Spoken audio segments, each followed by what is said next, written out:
Hello friends, my name is Vivek Sharma and today we are going to study the BPT theorem or Thales theorem. Okay, so what Thales theorem says, it says if a line is drawn parallel to one side of a triangle intersecting the other two sides in a distinct points, then the other two sides are divided in the same ratio. What it means that let us assume a triangle ABC, and according to this theorem, if we draw a line parallel to the side BC which cut the AB side at point P and cut the side AC at point Q, then what this theorem says that AP upon PB will equals to AQ upon QC. So this is our statement and this is what we need to prove. तो हम इस theorem में इसी statement को prove करेंगे. तो सीखते हैं कैसे करेंगे. तो अब ध्यान से देखिए, यहाँ पर हमें क्या करना है. इस थ्योरम को प्रूफ करने के लिए टू प्रूफ का स्टेटमेंट है जो हमें वर्ड्स में दिया हुआ है और अब अभी यहाँ पर इसको प्रूफ करेंगे.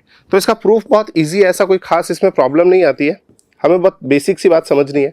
वो क्या करनी है, हमें सबसे पहले इस पॉइंट P से इस AC जो लाइन है हमारी ट्राइंगल की, इस पर हम परपेंडिकुलर डालेंगे और इस पॉइंट को हम कोई नाम दे देते हैं M.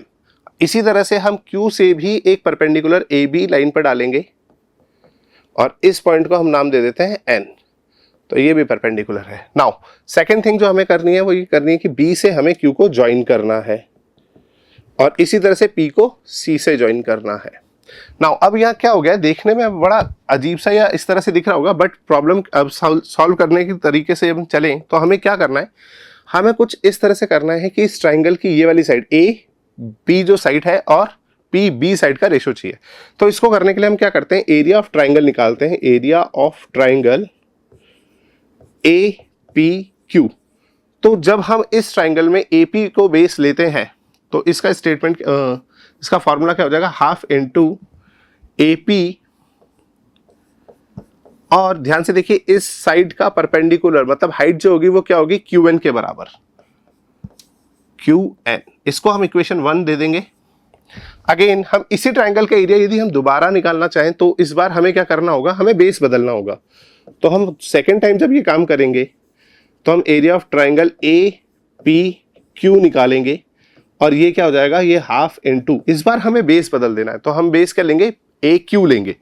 तो AQ बेस हो जाएगा इनटू, और इस बार यदि बेस AQ है तो हाइट क्या होगी, PM हमारी हाइट हो जाएगी. अब जैसा कि हम जानते हैं equation 1 is equal to equation 2 होगी. रीजन, क्योंकि दोनों का जो एरिया है वो सेम ट्राइंगल का एरिया है तो ये दोनों सेम होंगे. इसको हम छोड़ देते हैं यहां पर. अब हम आगे चलते हैं. इसके बाद हम ध्यान से देखें तो इस बार हम एक ट्राइंगल लेंगे PQB. Area of triangle PQB. PQB जब हम ट्राइंगल लेंगे PQB तो इसमें ध्यान से देखिए, हमें बेस लेना है PQ. तो हम ट्राइंगल का बेस लेंगे PQ. तो हाफ इनटू BQ. इसके साथ साथ यदि आप ध्यान से देखें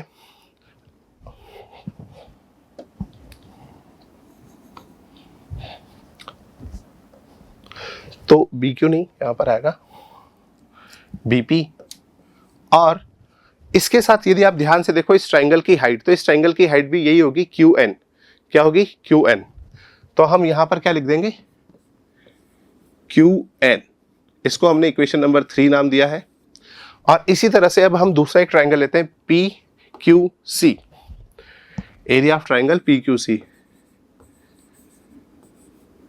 PQC इसका एरिया क्या होगा, हाफ इनटू बेस क्या लेना है, बेस हमें लेना है QC.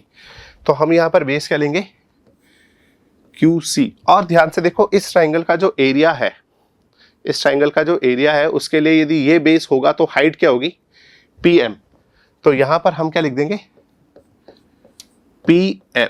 और इसको हमने इक्वेशन नंबर 4 नाम दे दिया है. ठीक है. अब आप ध्यान से देखो, इक्वेशन 3 और 4 में जो ट्राइंगल का एरिया होगा वो भी सेम होगा. इक्वेशन 3 का एरिया जो है वो इक्वेशन 4 के बराबर होगा. और ऐसा क्यों होगा, ये इंपॉर्टेंट बात ये है कि सर होगा तो सही, पर क्यों होगा. तो ध्यान से देखो, आपने 9th क्लास में एक थ्योरम पढ़ी होगी जो कहती है कि यदि कोई भी दो triangles, triangle P Q C और ट्राइंगल पी क्यू बी दोनों सेम बेस बी क्यू पर बने हुए हैं और दोनों दो पैरेलल लाइंस के बीच में है। तो यहाँ पर हम जानते हैं कि इस तरह से बनने वाले ट्राइंगल्स का एरिया सेम होता है, तो इक्वेशन 3 का एरिया जो होगा इक्वेशन 4 के एरिया के बराबर होगा। अब हमें यहाँ पर ज़्यादा कुछ नहीं करना है, ध्यान से देखो, हमें जो रेशो चाहिए था वो ए पी के रेशो में बी पी चाहिए था। तो देखो ए पी ये है और पी बी ये है, तो ये हम कैसे ले सकते हैं, जब हम इक्वेशन 1 का एरिया, दिस एरिया को हम इसके अपॉन में रख देंगे, ठीक है। तो इक्वेशन 1 अपॉन इक्वेशन 3 कर दीजिए और इक्वेशन 2 अपॉन इक्वेशन 4 कर दीजिए। अब यहाँ पे पूछने वाली है, सोचने वाली बात यह है कि ये कैसे होगा और ये बराबर ही क्यों होगा। तो ध्यान से देखिए, आपको पता है इन दोनों का एरिया सेम है, तो ये सेम रेशो में होंगे और इन दोनों का एरिया भी सेम है। तो जब आप सेम रेशो एरिया को आप इस तरह से रेशो में रखोगे तो उनका एरिया भी सेम ही आएगा। तो इस तरह से जब आप यहाँ पे रखोगे तो इसका क्या हो जाएगा, half into A P into Q N,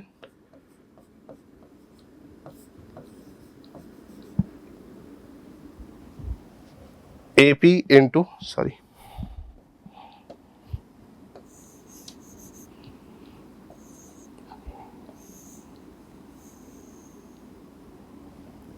ठीक है। तो यहां पर आ जाएगा A P into Q N, साथ ही साथ इक्वेशन 3 का जो एरिया है ये आ जाएगा